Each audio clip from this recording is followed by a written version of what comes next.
দর্শক, প্রধান উপদেষ্টা ডক্টর মোহাম্মদ ইউনূসের সঙ্গে আজ সন্ধ্যার পর সাক্ষাৎ করার কথা রয়েছে বিএনপি চেয়ারম্যান তারেক রহমানের।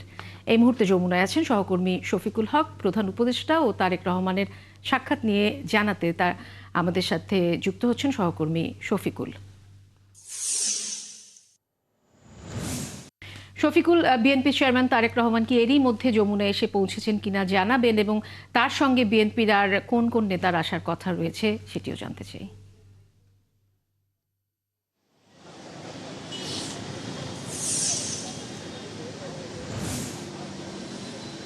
শুরুতে একটি বিষয় জানিয়ে রাখি, সন্ধ্যা ৭টার কিছু আগে আমরা যতদূর খবর পেয়েছি বিএনপির চেয়ারম্যান জনাব তারেক রহমান তিনি সপরিবারে তার বাসভবন গুলশানের যে বাসভবনটি রয়েছে সেখান থেকে রওনা করেছেন, এবং আমরা ধারণা করছি হয়তো তিনি ৭:৩০ থেকে ৮:৩০টার মধ্যে এই প্রধান উপদেষ্টার যে বাসভবন রয়েছে যমুনা এখানে এসে পৌঁছবেন। এবং সরকারের উপদেষ্টা পরিষদের পক্ষ থেকে আপনি জানেন কিছুক্ষণ আগে ব্রিফিং করা হয়েছিল।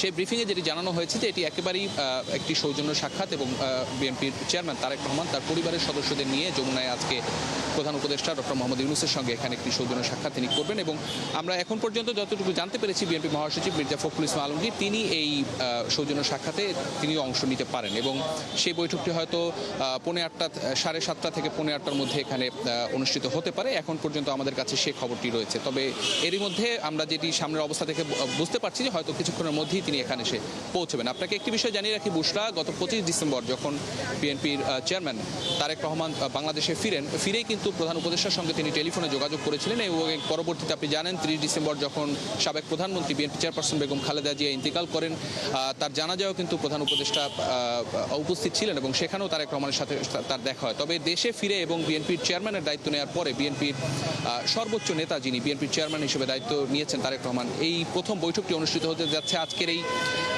যমুনায়। তবে দুপক্ষের থেকে আসলে এই বৈঠকের কোনো এজেন্ডার বিষয়ে কিন্তু আমাদেরকে কিছু নিশ্চিত করে বলা হয়নি। তবে যেহেতু আপনি জানেন সামনে ফেব্রুয়ারিতে 12 ফেব্রুয়ারি জাতীয় সংসদ নির্বাচন এবং গণভোটের একটি বিষয় রয়েছে, স্বাভাবিকভাবেই বিএনপির শীর্ষ পর্যায়ের একজন নেতা এখানে আসছেন প্রধান উপদেষ্টার সঙ্গে বৈঠক করতে। তাদের এই গণভোট এবং জাতীয় নির্বাচন নিয়ে তাদের মধ্যে আলোচনা হতে পারে, এটি আমরা ধারণা করছি। তবে আনুষ্ঠানিকভাবে আপনি আছেন সেখানে, আমরা বৈঠকের সবশেষ জানতে নিশ্চয়ই আপনার কাছে আবারও ফিরবো।